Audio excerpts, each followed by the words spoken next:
আসসালামু আলাইকুম প্রিয় বঙ্গবন্ধু সৈনিকরা, আওয়ামী লীগের তৃণমূলের কর্মীরা, আপনারা কি আওয়ামী লীগের অফিসিয়াল ফেসবুক পেজ চিনেন? অনেকেই চিনেন না, কিন্তু আমি চিনি, কারণ আমি প্রতিদিন ফলো করি আওয়ামী লীগের অফিসিয়াল ফেসবুক পেজে কোন ধরনের ভিডিও আপলোড করা হয়, কোন ধরনের পোস্ট করা হয়, কোন ধরনের হিস্টোরি দেওয়া হয়, সেগুলো আমি ফলো করি। কি কি লাইভ করা হয় সেগুলো আমি ফলো করি।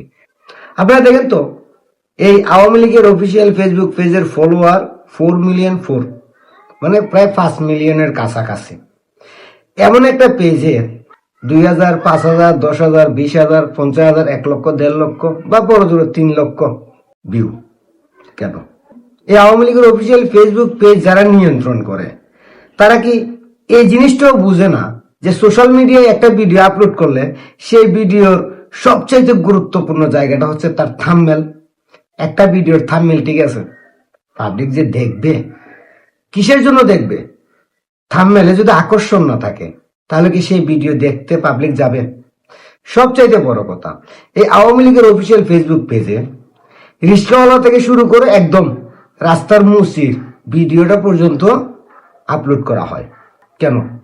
আওয়ামী লীগের অফিসিয়াল ফেসবুক পেজ কি রিস্কাওয়ালার ভিডিও আপলোড করার জন্য, রাস্তার মুসির ভিডিও আপলোড করার জন্য, কৃষকের ভিডিও আপলোড করার জন্য, নাকি আওয়ামী লীগের দিক নির্দেশনা দেওয়ার জন্য? এই আওয়ামী লীগের অফিসিয়াল ফেসবুক পেজ, যারা এই আওয়ামী লীগের ফেসবুক পেজ কন্ট্রোল করে, তারা কি আসলেই আওয়ামী লীগ করে, নাকি জামাত, এনসিপি, বিএনপির দাসত্বতা করে? একটা আওয়ামী লীগের পেজ, যে পেজে বাংলাদেশের সকল রাজনৈতিক দলের যত ফলোয়ার সবার চাইতে বেশি, সেই পেজে লাইভ করলে 20 জন 30 জনের লাইভ দেখে, ভিডিও আপলোড করলে 1,000, 1,500, 2,000, 5,000, 10,000 মানুষ দেখে, একটা পোস্ট দিলে 1,000-1,500 মানুষ দেখে। আরে ভাই, জুলাই আন্দোলনের পর থেকে আমি শাহজাহানের কমসে কম 100 ভিডিও মিলিয়ন ক্রস করছে, 2 মিলিয়ন, 3 মিলিয়ন, 4 মিলিয়ন, 5 মিলিয়নের ভিউ হয়েছে আমার ভিডিও। তাহলে আওয়ামী লীগের এই এত বড় একটা পেজ, সেখানে ভিডিও আপলোড করলে মিলিয়ন হয় না কেন? তার কারণ এই আওয়ামী লীগের পেজ যারা নিয়ন্ত্রণ করে, ওগুলো সোশ্যাল মিডিয়া সম্বন্ধে ধারণা নাই, এদের অনলাইন সম্বন্ধে কোনো ধারণা নাই, এরা অনলাইনে কথা বলার যোগ্যতা নাই এদের। ভাই, এদের লাইভ দেখলে মনে হয় ভূমি আসে আমার। এরা লাইভে বসে কথা বলে, এদের এই লাইভ দেখলে আমার মনে হয় এদেরকে তুতু দেই। এরা যে পোস্ট করে, সেই পোস্টের মধ্যে কোনো মিল পাওয়া যায় না। যে ভিডিওগুলো আপলোড করে, সেই ভিডিওগুলো থাম্বনেলের কোনো স্টেশন নেই। এই আওয়ামী লীগের অফিসিয়াল ফেসবুক পেজে পুরোনো ভিডিও আপলোড করা হয়, আজকে থেকে 4 বছর, 5 বছর, 8 বছর, 10 বছর আগের ভিডিও। কেন? এই পুরোনো ভিডিও দেখার জন্য কি আওয়ামী লীগের অফিসিয়াল ফেসবুক মানুষ ফলো করে রাখছে, নাকি ওইখান থেকে আওয়ামী লীগের দিক নির্দেশনার জন্য ফলো করে রাখছে?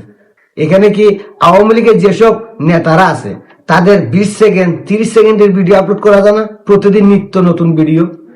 আওয়ামী লীগের 300 এমপি আছে, ধরেন 150 নাই, 100 তো আছে, 100-র কথা বাদ দেন, 50 জন তো আছে যাদের সঙ্গে এখন বর্তমানে যোগাযোগ আছে। তাদের কি 20 সেকেন্ড, 30 সেকেন্ড, 40 সেকেন্ড, 50 সেকেন্ড, 1 মিনিটের ভিডিও আপলোড করা যায় না প্রতিদিন একটা? তাদের বক্তব্য নেওয়া যায় না? শেখ হাসিনা প্রকাশ্যে আসে না, সেটা তার রাজনৈতিক হয়তো কৌশল, কিন্তু এমপি মন্ত্রী যারা আছে তারা নাকি সবাই ভারতে আছে, তারা নাকি ঐক্যবদ্ধ আছে, তো তাদের বক্তব্যগুলো আওয়ামী লীগের অফিসিয়াল ফেসবুকে দেওয়া হয় না কেন? কেন দেওয়া হয় ছোটখাটো একটা মিছিলের ভিডিও?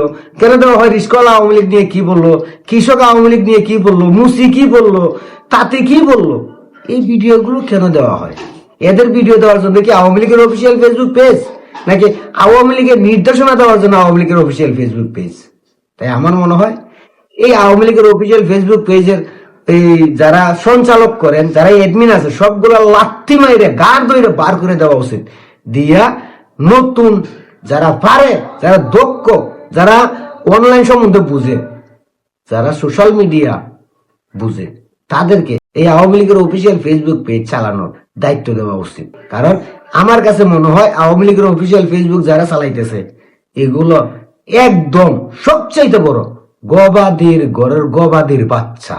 না হলে একটা এত বড় একটা পেজ এমন দুরবস্থা হইতো না।